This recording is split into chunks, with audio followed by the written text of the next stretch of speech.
Hey guys, Danielle here. So it's Wednesday morning at 10 o'clock and we're going to be doing our weekly check-in event. Today we are talking about year-end preparation. So I get asked a lot about year-end preparation when it comes to businesses. Now, I'm going to start the tax talk and this is open to discussion, so if anybody is commenting on it, obviously we'll go through your questions. But if you have additional questions, feel free to leave them on the event page or message us as well. So we're talking about year-end prep. So we do have a lot of clients that have summer year-ends. There's a misconception that all businesses have December 31st year-ends. And while we do have a lot of December 31st year-ends, we also have a lot of summer year-ends. So year-ends ending in July, August, and September. So if you are one of those businesses that has a financial fiscal year ending this summer, then you are thinking about your year-end. And this will apply even if you do have a December 31st year-end, because you'll be planning towards that over the next 5 months. So let's talk about some simple year-end planning tips for small businesses. This is going to be catered specifically to corporations. We will talk about a little bit to do with sole proprietorships as well, but we're going to be focusing on corporations today. So I am going to share a resource on the Facebook page called 10 Simple Year-End Planning Tips for Small Businesses. I'm basically following along with this, so if you guys have missed any points or you guys want further clarification, take a peek at this as it'll be the accompaniment for this video. So when we're talking about, getting ready for your year-end, it doesn't have to be complicated, okay? So if you're doing your year-end stuff all year properly anyway, then your year-end is kind of just a cleanup and a last bit of stuff as far as just finishing off your year-end. So let's talk about 10 simple strategies. So we get to the end of or close to our year-end and we're considering a major purchase. We're going to do it, we're going to suggest that you do it before your year end, so within the month before if you can. And the reason why is because if you have a GST number, then you're going to get a simple quick boost in GST credits before your year end, which is great. The larger the purchase, the more GST there is, and it's just an easy way to give yourself a boost at the end of your year end. We also want to talk about cash expenses. So have you claimed your cash expenses? We get lots of clients that will work with us and they'll bring us bank statements and they'll bring us credit card statements and then, they'll bring us some receipts. But what we always suggest at the end of your year end is that you go through and review your cash expenses. So what we're looking for is anything else that you've paid out of your personal account, anything else that, if you grabbed coffee and it was cash, it would be very advantageous for you because it's, all those expenses are dollar for dollar reductions off your corporate income. And we want to make sure that number is as low as possible so that we can, pay as little tax as possible as well, which is very good. And then we also need to talk about lowering your shareholder loan.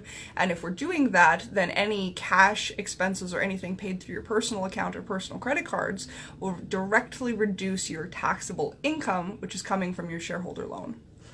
Third one is that we want to talk about our car for business. So we do have lots of people that will claim the receipts. We do have some that will do mileage. If you do mileage, then at the end of the year, obviously we need a mileage log. And with that, we're going to give you some kilometers based on usage there. If you have questions about the fuel receipts and vehicle expenses versus a fuel log, just send me a message and I can kind of give you a bit of a more comprehensive breakdown. But for today, let's talk about fuel logs, in that if that's something that you've chosen to keep in business, then you need to get that to your accountant, or if we're your accountant, then you need to get that to us by the end of the year so that we can finish off the rest of the calculations for your mileage and your vehicle expenses. So if you are experiencing your very first year end, that's fantastic. We want to talk about things that you bought before you incorporated. So if you're in your first year of business and you bought a vehicle before you incorporated, or you bought assets before you incorporated, we want to make sure that we capture those assets and that we're giving you credit for those even though they were purchased previous to your year end. So those will end up being shareholder credits, which will again reduce the amount that you have to claim as income in relation to what you took out of the business through your shareholder loan. So these are very important things to remember. Every single business is entitled to a 20% home office credit. It doesn't have to be a physical office in your house. If you're one of those people like me, sometimes you're working on the couch, sometimes you're working in bed, sometimes you're working on the deck. It doesn't come down to, I mean, if you want to justify more than 20%, then square footage is a very good way to do that.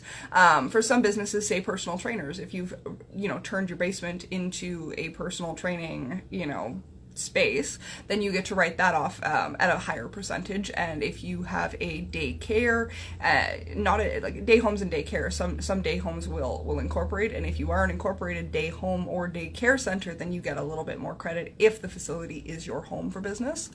But other than that, we basically need to add up all of our home expenses. So if we are homeowners, we statistically say we'll spend between $20,000 and $30,000 a year on our home. If you're owning your home, checklist to get ready for your year end is going to be your mortgage interest, so not your mortgage payments. It's a very important differential there. In January of every year, your banks will send out a statement to the interest paid in the last calendar year. If you need something that shows what happened in your fiscal year, then you need to contact your mortgage, whoever holds your mortgage, your bank or a mortgage broker, and get them to send you a statement that shows the interest that was paid. We also want to talk about utilities. So you get to write off a portion of your utilities, which is going to be your electricity and your power and your water and your heat, and we can write off your internet in your business as well. We want to talk about home insurance. That's a big one as well. And property taxes. This year we look at all these brand new neighborhoods popping up, and there was a time when property taxes cost $4,000, and the highest that I've seen this year is $15,000.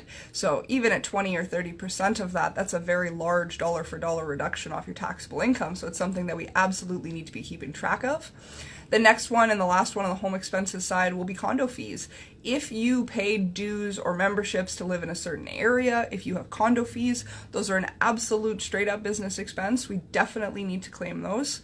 I guess the last one we need to talk about is repairs and maintenance. So when we talk about the home office expenses and repairs and maintenance, it's a little bit difficult because we definitely want to make sure that we're keeping track of things that are essential. So we're not looking for, unless you're a landscaper, you can't go and landscape your yard and write it off for business. Just not how it works. You can't paint your house and redecorate and the whole darn shaboodle. You can't do that.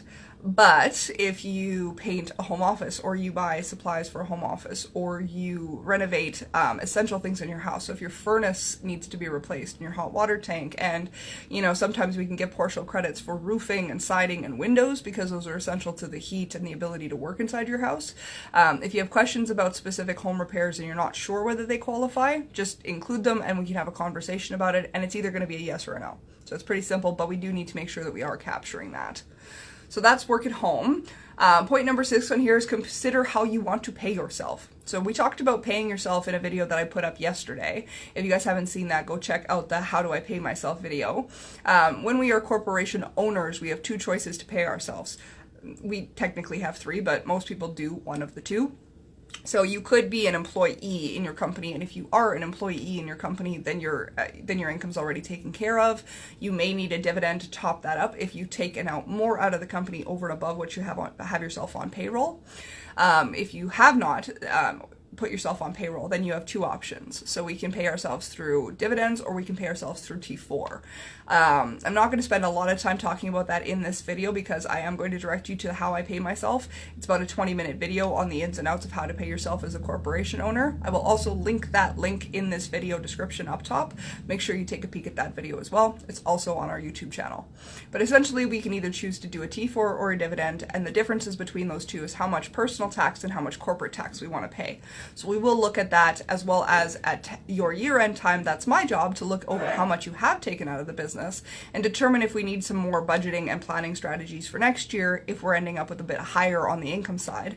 As we know, we pay a lot more tax on the personal side than we do on the corporate side, which is why we choose to have corporations. But if we drain every penny out of our company, then we're not really taking advantage of that tax shelter the way it's supposed to be used. So we want to talk about that. Point number 7 is pension schemes. So if you have pension contributions through your company, we need to be looking at those very closely. We may need to look at if you have employees in your year end that are looking for information from their pension plans.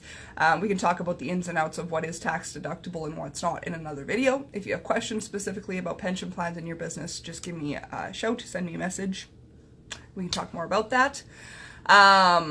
So we've got number 8. So this one's very interesting because we do come across people that are looking for, they have people that are family members or loved ones contribute money to their business. So there's a couple of ways we can deal with that. We can add them to company payroll, and we can pay them back that way. We can set it up as a long-term loan payable, which is great.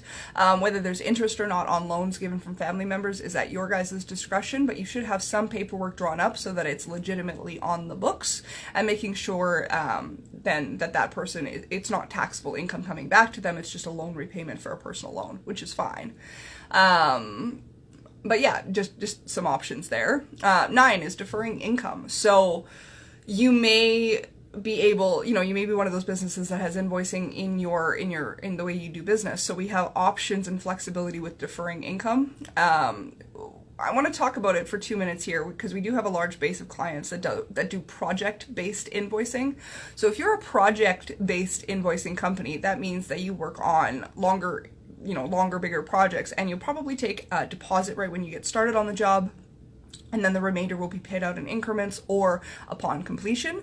So the way CRA wants you to track your income is pretty specific. They would like you, or you're supposed to, invoice for the total amount of the project up front, and then you pay your tax at the time of invoicing, not at the time of collection. Okay, but a lot of people will go ahead and they will invoice for the deposit, and then they will invoice for the remainder when they get to the completion of the project, whether that be a month, 3 months, 6 months, a year down the road. So, I'm going to tell you that the way that you're supposed to is pay tax up front. Now, obviously, if you're a business with a little bit of cash flow and you're having some issues with that, then we want to talk about, some other options for you guys. But technically, you should be paying tax when you invoice, not when you collect. Okay, it means that you're going to have probably a higher accounts receivable balance, and that's okay too, as long as we're recycling that in the next year and taking care of it. Okay. We also can talk about deferring income in the sense that if you have a project that you can hold off, so if you meet with a client and you're going to invoice the last week or two of the fiscal year, you could hold off those invoices and predate them for the first day of the new year if it helps you defer a little bit of income for tax purposes. There's other options where we need to show lots of profit in our corporation, and if we need to show a lot of profit in our corporation, then we want to be making sure that we date all those invoices into our fiscal year. Yes, there will be a higher tax bill to pay, but if you need to do things like get a mortgage and you need to show extra income, then we need to work on that. Hey, Maddie. Okay, so some projects last longer than the calendar year. Yeah, so if you have a project that extends past your year end, then yes, you're supposed to be invoicing 100% up front when you do the actual start of the project, regardless of how long it takes the project to complete. But again, you're going to find a lot of people that will do the invoice deposit up front, they'll pay tax on it, and then they'll defer the rest of the bill until the completion date, and then they'll invoice and accept payment. There's benefits and drawbacks to both sides of it, but I mean, as long as you're collecting the income and paying tax at the end of the day, that's the important part. But with project-based industries, you will see a fluctuation in your corporate revenue from year to year. It's just how it works, and it won't be because your business isn't doing things. It's just based on how the invoicing falls. So if you have multiple, longer than 1 year projects for clients, and you invoice at the beginning and then you don't invoice again until it's done, you could have a lag in your income, so it could look artificially low or artificially high. So as long as you understand actuals versus projected revenues and things like that, then you'll be able to manage your books and your cash flow. But we can dig into that a little bit more too. I can do a video on project-based businesses, but there are definitely a few things that you need to know, and you should be trying to invoice upfront whenever possible. So let's talk about the very last point on this note, and I will publish this as soon as this video is done, so you guys can take a a peek through it, and if you want to rewatch this video, then you can go through all the points on this checklist. The last one we want to talk about is charitable donations. So something that people don't realize is that on your personal taxes, donations are definitely a value to you, but to corporations, they're also a dollar for dollar taxable write-off to your income as well. So a lot of the times we say when you're coming up to your year end, if you have the excuse to do donations, it's a really good time to do it right before your fiscal year end, so you can get those extra tax write-offs.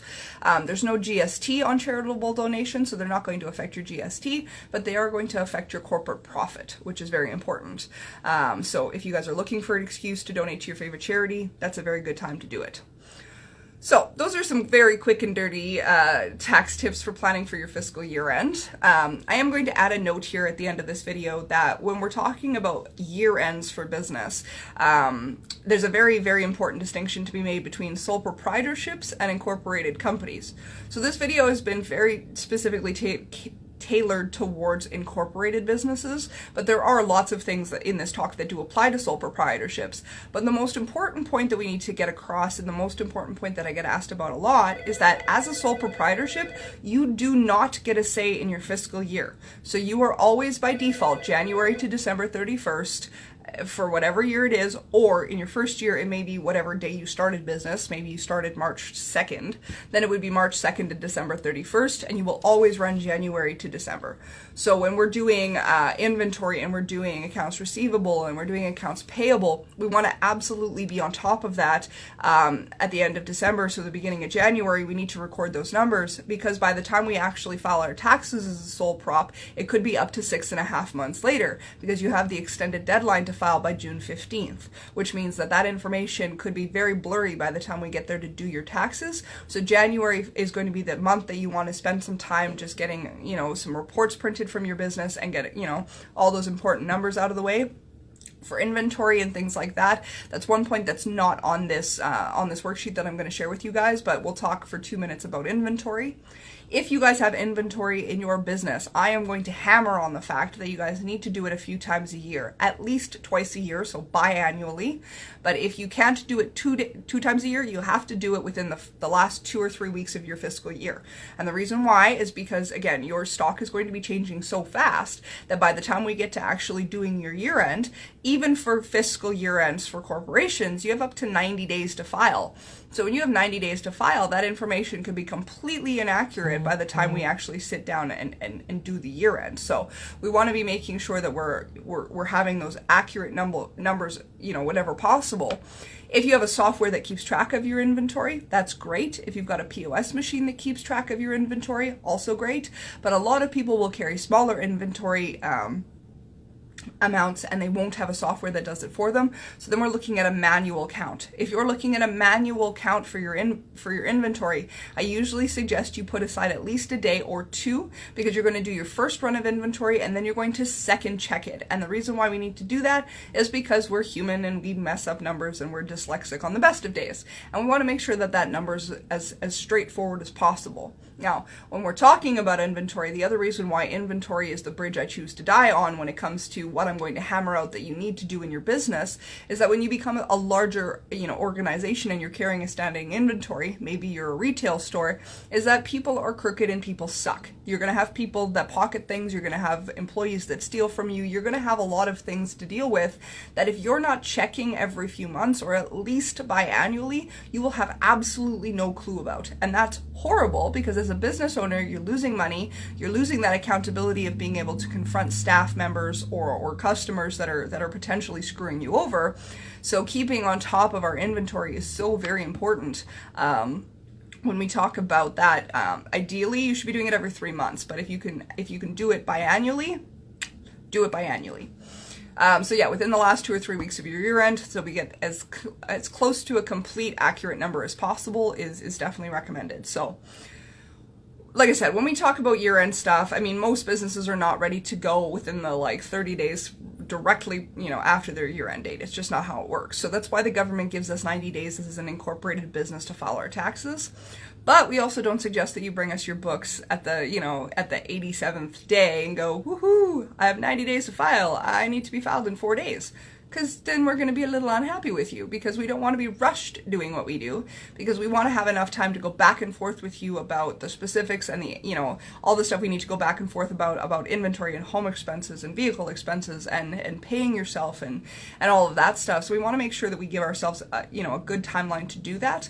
So I'm going to suggest that you try and aim for, you know, if it takes you a little longer to put your year together, we want to be making sure that we're getting our books to our accountant by about the 40th to 45th day. So somewhere right in the middle, so that your accountant has a couple of weeks to finish off that year end. It usually doesn't take that long, but it's a good rule of thumb just so that we're not squeaking by on any deadlines. So if you guys are one of those people that squeaks by right at the end of your year end, or you guys are a couple years behind, we need to get on top of those things as soon as possible. And that's going to be one of those very, very critical business, you know, mentality aspects that we need to learn. Okay. It's not something that you're going to always just, you know, be perfect at, and it's not something that people directly necessarily tell you to do right off the bat, but it's something that's very important to the health of your business, because we incur a lot of interest and penalties if we fall behind on those deadlines. So hopefully you guys found some helpful information in this talk. We're keeping these Wednesday ones quick and short, and we are posting intermittent ones. Like I said, if you guys have questions on how to pay yourself, check the link above. I'll put the link to that video as well as the resource here that I've been reading off and following through for this video. If you guys have more year-end prep questions, or your year-end is coming up and you're looking for a switch of accountants, hit that send message button and give us a shout, and we'll be sure to help take care of you in that regard. And if you guys have general questions, again, we're open. We're very, you know, very happy to help answer questions whenever we can. We do free consultations if you guys want to come down and have a conversation with me. We also are training some very qualified staff in our office right now, so we're going to be open to taking more bookings and more appointments and more clients in the next couple of months. Big expansion going on in our office, so if you guys don't directly sit with me, I need you to understand that every person in my office is going to be trained to be a mini-me. So what you hear in these videos is definitely me talking as the business owner, but all of my staff is very well trained and very well capable of helping you with exactly the same stuff as I do. So if you guys have questions, like I said, give us a shout. This video is going to be posted. It doesn't actually post right to the event page. It will be posting directly to Danielle's SOS Bookkeeping Facebook page. I'm also going to share it in our tax group. If you guys haven't joined our tax group yet, you want to search Tax Tips Business and Personal into Facebook groups, and you'll find our group. Give it a join. I'm sharing all kinds of business how-to, tips and tricks, videos, things like that. And it's a free forum for you guys to ask questions and basically pick the brain of an accountant for no charge, which is always nice. And this video will also be up on our YouTube channel. If you guys can like, share, and subscribe to that, that'd be awesome. We're trying to build a following over there. And if you guys would like to see new content or specific things covered in videos, give us a holler and we'll make sure to take that into consideration. And then keep an eye out, because we do have the next 10 Wednesdays planned out in future dated events on the Danielle's SOS Bookkeeping page. Give those take a peek at those, and if there's something that interests you, give us a shout, and we'll see you guys next Wednesday. Thanks.